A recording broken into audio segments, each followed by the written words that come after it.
All right, what's going on, people? So, Knicks are 2-0 in the playoffs. Actually, let's leave the glasses on so I can read this better. And yeah, that was a heck of a game yesterday. That was really, really, really, really something. Still kind of processing what we all saw yesterday. Um, oh, we got to go to home. Oh, there we go. All right, cool. All right, so yo, Benjamin, what's going on, bro? How are you, man? Yo, tell me about tell me about Koala and the SP404. I should be getting my hands on it soonish. And I want to know. Yeah, I didn't watch. I saw you drop the video, but I didn't watch it yet, and I plan to. But yeah, let me know what your thoughts are on it. Long as the Lakers lose, yeah, that was a devastating loss for those boys, man. I watched the end of the game this morning. So I wanted to do a little bit of, let's see, let's go to a new tape here. New. Eventually, I'm gonna get so adept at knowing all the buttons on this thing without even needing to really look at it. I think if I continue to do this, like have this set up the way that it is, it's just that with the light where it's at and where this is positioned, it's kind of like hard to see everything. But that's okay. All right, so let's come here. And let's explore. So let's go to category. I was thinking. Oh boy, hang on one second. One sec, guys.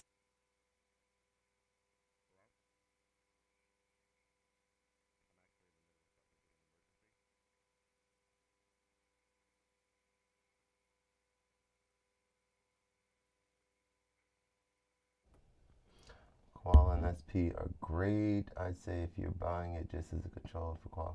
Gotcha. Okay, that makes sense. And I'm not buying it actually, so that's the difference. But I'm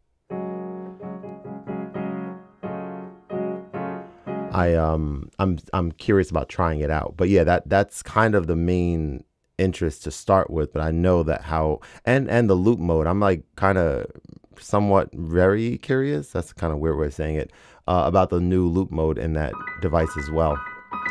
But yeah. All right. So what I wanted to start with here is like some organ stuff here. Let's see.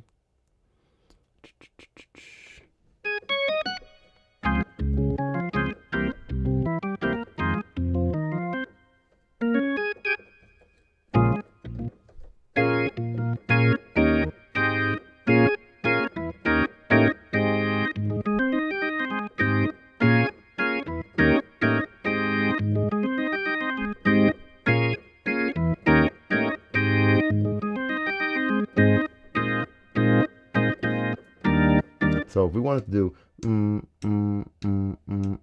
something like that, and then we're here, and 1, 2, 3, 4, out, and this needs to be loud enough to hear it. All right, cool. So something like that.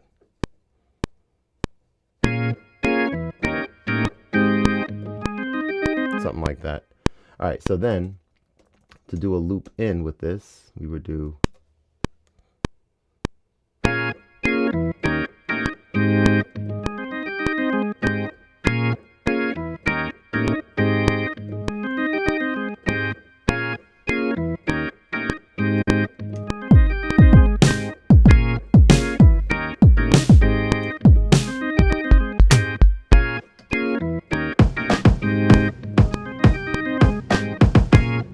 So a couple different things we can do from here. We can go right into drum mode. Let me read some comments. I see if you're buying it, learn the SP workflow and you want to use FX, and it's a good tool. Gotcha. SP workflow is gotcha. Loop mode is cool, but it's a simple way to learn. Okay, gotcha. However, I find myself using the resample method. Gotcha. Yeah. Okay, all right. Yeah, I guess where I'm at right now is let's see. So I've been using Ableton a little bit. I'm still figuring stuff out. I know I hit you up about like plugins with Ableton. Man, I've been kind of all over the place. I've been very close to purchasing Korg Gadget for Mac. That's been it's $300. they just a sale just ended for 250, which I was sad that I missed. But for the price point to get all those gadgets, the main thought with me is like I really, really, really believe that the simplicity of Gadget compared to something like Ableton and all these other DAWs is the appeal for me, and using it so much for the iPad. And I have Gadget 3, of course, on my iPad. So what would be the purpose or the reason to want it or need it for Mac? I guess it's a couple of things. One, I'm using my iPad more so in this setup right here. Like it's kind of, I would kind of like to use it, I think, for as a kind of sounds kind of dumb saying it, but yeah, like I'm using it as a monitor to monitor chat and stuff. Now, granted, I can use this as a monitor, or I can get a separate monitor, or use that monitor and bring it over here to be able to look at chats and stuff like that. But that coupled with the fact that again the iPads don't have a headphone jack on it, and the fact that I now have I've been kind of like carrying my MacBook Pro with me everywhere and not my iPad anymore. So in theory, I think Gadget could kind of be like just more of a home base. I'm just kind of like, I guess, just spitballing a couple like thoughts and ideas. Obviously, paying the money for that, I'll have access to all the gadgets because I only have like maybe, I think I don't have about four to six of them I haven't purchased yet. So I'll have access to additional ones that I haven't bought yet. What else? And I think it would be a good idea if, in addition to that, as I continue to use Ableton and stuff, like right now, my thing with Ableton is still like not having determined the way to be able to creatively explore the different sounds that are in Ableton and or in the plugins that I use with Ableton. And that is a problem for me. Like I'm still like learning it. I'm still learning about the different instruments and how to like do collections. Or on Ableton 12, I was looking at this thing yesterday about like I guess searches, and you can like save a search like with the filtered search, and you can have that like right in your browser. Like that seemed pretty cool. So I was exploring that a little bit. But with Gadget, if I purchased it, then in addition to using core Gadget, if in the future I start realizing, I do want to use Ableton a lot more, I know that the sounds in Gadget are super inspiring for me. Like I know that I love those sounds, and I love like the way that they're laid out. Like I'm a massive fan of that. So I'm gonna figure it out. So you said you prefer MacBook. Okay, so there you go. So that's kind of what I'm speaking to. Yeah, the MacBook. And the other thing too with that is I was thinking like, okay, I'm so used to using Gadget with touch screens. Like what is the detriment or the downside for using Gadget on a non-touch screen like my Mac? And so I was curious about that, but I was also thinking like, I don't think touchscreen for Gadget is at all the selling point. I don't think for me it's what makes it special to use. And I was curious about how it would feel using a mouse and keyboard and using a MIDI controller. So they have like the LE version for free that I downloaded. That was actually a pretty pivotal point in this whole research process. But I downloaded that. I've been using that a little bit. I think it just has like 3 gadgets that come with it, but it's enough to give me a little bit of a feel. And I guess it's Core Gadget 2 LE, so it's not even the latest version. So there's like a few other things that I was like exploring, right? So one of those is, let's see, I really needed to be able to know if I could use my MacBook keyboard for certain functions. So like with LE2, I can hit Command R to arm record or start recording, which is like, it's monumental for the fact that does exist. Because if it didn't, I'd have to click every single time, and that's not necessarily what I would want to do. So the long and short is I did send Korg an email, just seeing and I'm more than happy to pay for it now. I'm in a little bit of a different space where I'm like, I don't think everything needs to or should even come for free. There's downsides and detriments to getting too much stuff for free. I know it might sound a little bit like counterintuitive or a little bit, I don't know, entitled or whatever. But yeah, there's positive aspects of, spending your money for something that you research and that you really think is going to be beneficial for you. So that's kind of the wave I'm on now.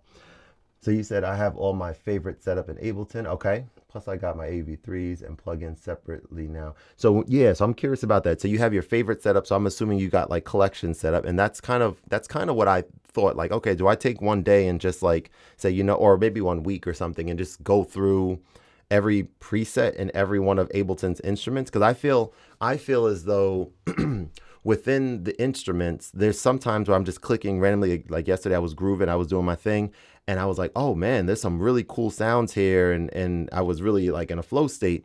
And then, but most of the time when I'm going through different songs, different sounds, presets, they are they're atmospheric, and they're not what makes sense for me as a keyboard player.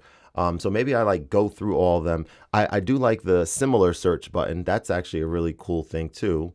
Um, but yeah, it's a work in progress for sure. Part of me was kind of like, if I did purchase Core Gadget 3 and had all the gadgets, I would even consider, I don't know, this might sound a little counterintuitive, but like in the process of learning Ableton, I would like not use anything but the gadgets for like a week or something, right? And be like, all right, well, I know where the sounds are within Gadget. I know what the sounds are and how inspiring they are for me. And now this will allow me to like not have to worry about that and only worry about getting more comfortable with the functions of Ableton. So that's a thought I had. Touchscreen is cool, but I'm only using it for my iPhone and Koala and A1. iPad is more of a sound module. Gotcha. And that makes sense too. Yeah.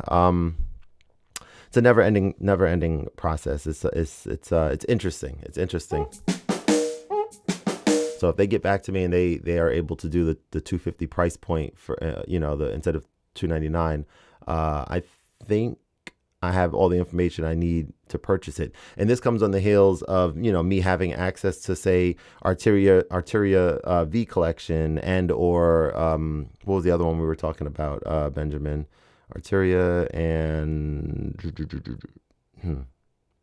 I forget the name of the other one. Arteria V collection is one, but the one that you said you really like, those are a lot more than $300, I think, or yeah, I think they're like 500 or something. But I have access to those. But I kind of put the brakes on that. I was like, you know what? Let me not get it just to get it, kind of thing. That's more stuff coming my way that may, divert me from just using what I have and trying to like figure things out with what I currently have and purchase something if I actually need it. So yeah. It's very easy to just set up the instruments and favorites. I don't usually do presets, but once you Omnisphere, thank you. That's it. I don't usually do presets, but once you have a template, then it's fast. Yeah, gotcha. Makes sense. Oh, and Keyscape. Yeah. Yeah, very cool. So that's kind of where I'm at right now. That's yeah. Those are the three, like the full. Yeah. One for bass, and then one for keys, and one for like synth stuff. I think it was.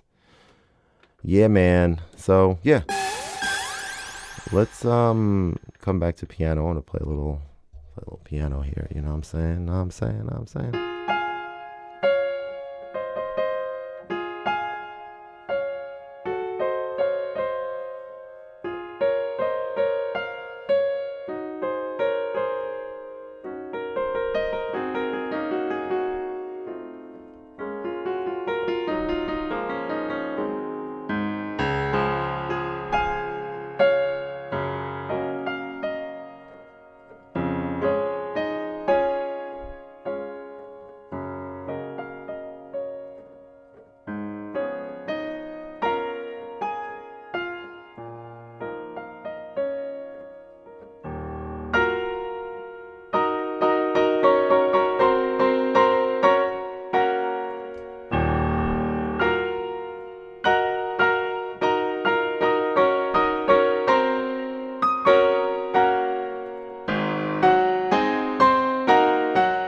And I love playing that song so much.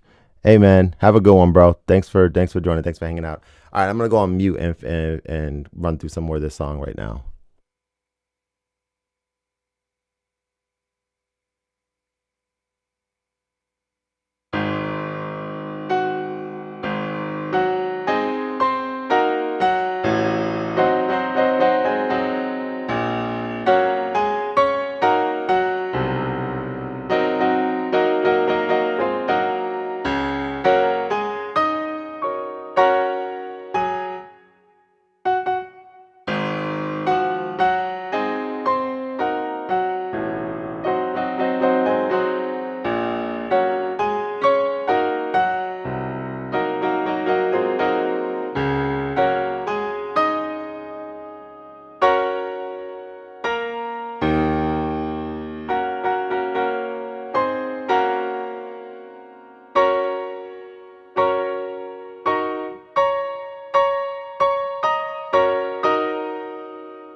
Let's see here.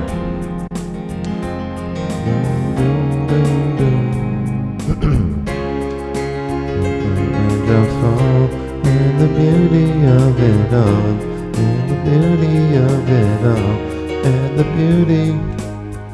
I see the crystal raindrops fall, and the beauty of it all, and the beauty of it all, and the beauty.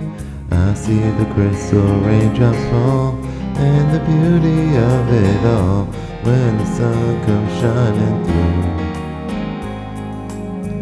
I see the crystal raindrops fall, and the beauty of it all, and the beauty of it all, and the beauty. All right, so we can do something like that. Let's see. Shining through. I see the crystal raindrops fall, and the beauty of it all, and the beauty of it all, and the beauty. I see the crystal raindrops fall, and the beauty of it all, and the beauty of it all, and the beauty.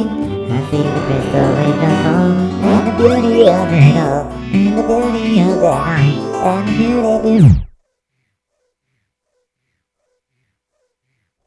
All right, I'm about to bounce.